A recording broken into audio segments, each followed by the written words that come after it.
تزادستان کے سبزی خوروں میں آلو اور بینگن کا سالن بہت مقبول رہا ہے۔ 1954 سے ہی عسکری آلو اور عدالتی بینگن مل کر بھنڈی توری حکومتیں باری باری رخصت کرتے رہے۔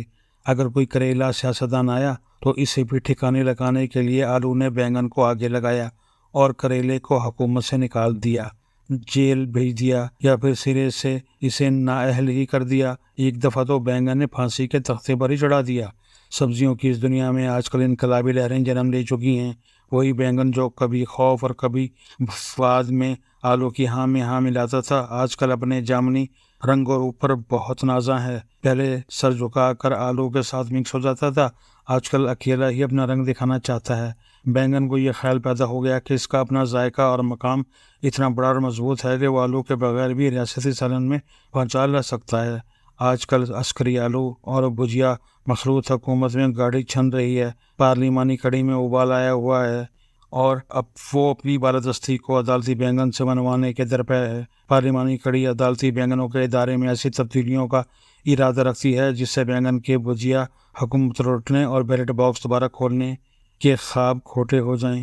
عسکری آلو کی سوچ یہ ہے کہ طاقت تو اس کے پاس ہے، قوت نافذہ کا بھی وہی مالک ہے، اس لیے اگر سارے بینگن اکٹھے بھی ہو جائیں تو ان کا بھرتا اخلاقی، قانونی اور آئینی طور پر تو اپنے حق میں یا حکومت اور عسکری ادارے کے خلاف فیصلہ کر سکتا ہے، مگر وہ اسے نافذ العمل نہیں کر سکتے۔ اسی لیے عسکری آلو اور سرکش بینگنوں کو معاف کرنے کو تیار نہیں۔ سبزی فروش نے باوسوخ ذرائع سے بتایا ہے کہ عسکری آلو عدلیہ کے حوالے سے گو مگو کا شکار ہے۔ کبھی سوچتے ہیں کہ قاضی القضاء کو ہی اگلے کئی سیزن کے لیے عدالتی زمینوں کی ٹھیکیداری عطا کر دی جائے، کبھی سوچتے ہیں کہ دور منصوری آنے دیا جائے، مگر اس دور کے شروع ہونے سے پہلے کوئی نامہ و پیام کیا جائے۔ کچھ کامیابی بھی ہوئی، مگر گزشتہ روز 8 ججوں نے الیکشن کمیشن کی نظر ثانی کی درخواست پر جو فیصلہ دیا، اس سے عسکری آلو کو یہ واضح پیغام مل گیا کہ سرکش بینگن ان کی نہ بات ماننے کو تیار ہے اور نہ ہی عسکری آلو سے کسی قسم کی مفاہمت یا رعایت کا قائل ہے۔ وہ شہرت کی گھوڑے پر ہی سواری پسند کریں گے۔ ان 8 کا خیال ہے کہ وہ ملک میں ایک پرامن عدالتی انقلاب کے ذریعے معاشرے کو بدلنے کی صلاحیت رکھتے ہیں۔ آلو اور بینگن کی لڑائی نے ملک میں واضح سیاسی تقسیم پیدا کر دی ہے۔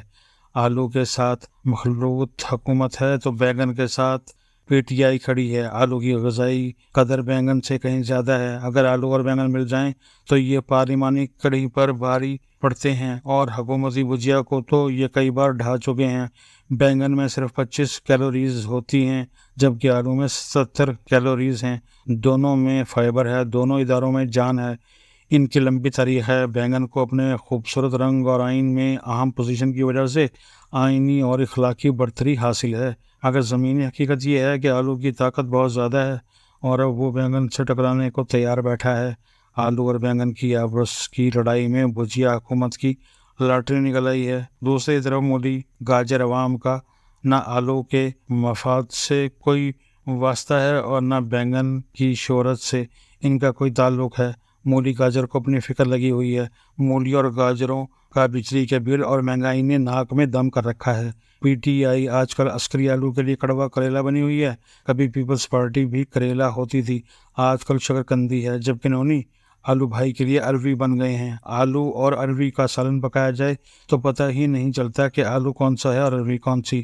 شہباز شریف اور عسکری بھائی بالکل آج کل آلو اور اروی کی طرح مکس ہو کر ایک نیا ذائقہ دے رہے ہیں۔ ان دونوں کا خیال ہے کہ یہ ترکاری اس قدر مزیدار ہے کہ معاشی پلیٹ خوبصورت سے خوبصورت تر اور بہتر سے بہتر ہوتی جائے گی۔ آلو بھائی کا ہاتھ آج کل بہت اٹھا ہوا ہے اور وہ ماضی کے کئی حساب برابر کرنا چاہتا ہے۔ نواز شریف کو گناہ گار قرار دینے والی جے آئی ٹی کے حوالے سے بھی سوالات اٹھنا شروع ہو گئے ہیں، اور تو اور اس ٹیم کے پاک صاف اور ایماندار واجد ضیاء کے بارے میں بھی ایجنسیاں جانچ پڑتال کر رہی ہیں۔ ماضی میں آلو کے نام پر جس طرح بھنڈی توری اور بھجیا حکومتوں کو ختم کیا گیا، اب شاید وقت آ گیا کہ ان سب چیزوں کا حساب ہو۔ میڈیا کی پابندیوں، مخالفوں کے احتساب اور سیاستدانوں کو جیل میں بند کرنے کا سبق عمران خان نے پڑھایا۔ جنرل بادشاہ اس پروجیکٹ کے بانی تھے، گراؤنڈ ورک انہوں نے کیا، جنرل ظہیر نے اسے بڑھاوا دیا اور جنرل فیض حمید اور جنرل عاصم باجوہ نے عمران خان پروجیکٹ کے لیے مکمل راہ ہموار کی۔ کیا احتسابی تلوار اس طرف کا رخ بھی اختیار کرے گی یا پھر یہ بڑے بڑے پرانے آلو مقدس گائیں ہی رہیں گے؟ اگر زرعی ملک تاجکستان میں گندم، چاول اور مکئی کی معیشت کو بہتر کرنا ہے، پیاز، ٹماٹر، کدو اور ٹینڈے سستے کرنے ہیں، تو آلو اور بینگن کی لڑائیوں کو کم کرنا پڑے گا۔ کریلے کو بھی اپنا کڑوا پن ختم کرنا ہوگا تاکہ وہ ریاست کے لیے چیلنج نہ بنے۔ دوسری طرف آلو کو بھی سمجھنا ہوگا کہ وقت بدل چکا ہے، اب ہر سالن میں آلو کی مداخلت پسندیدہ نہیں رہی۔ آلو کے لیے آئینی بندوبست میں جو کردار اور مزہ طے کر دیا گیا ہے اسی حدود میں رہے۔ بینگن نے بھی عدالتی تحریک کے نام پر کئی حکومتوں کو رخصت کیا، کئی سیاستدانوں کے سر کاٹے۔ اب اس کا وقت امتحان ہے، دیکھیے کون سرخرو ہوتا ہے، آلو یا بینگن۔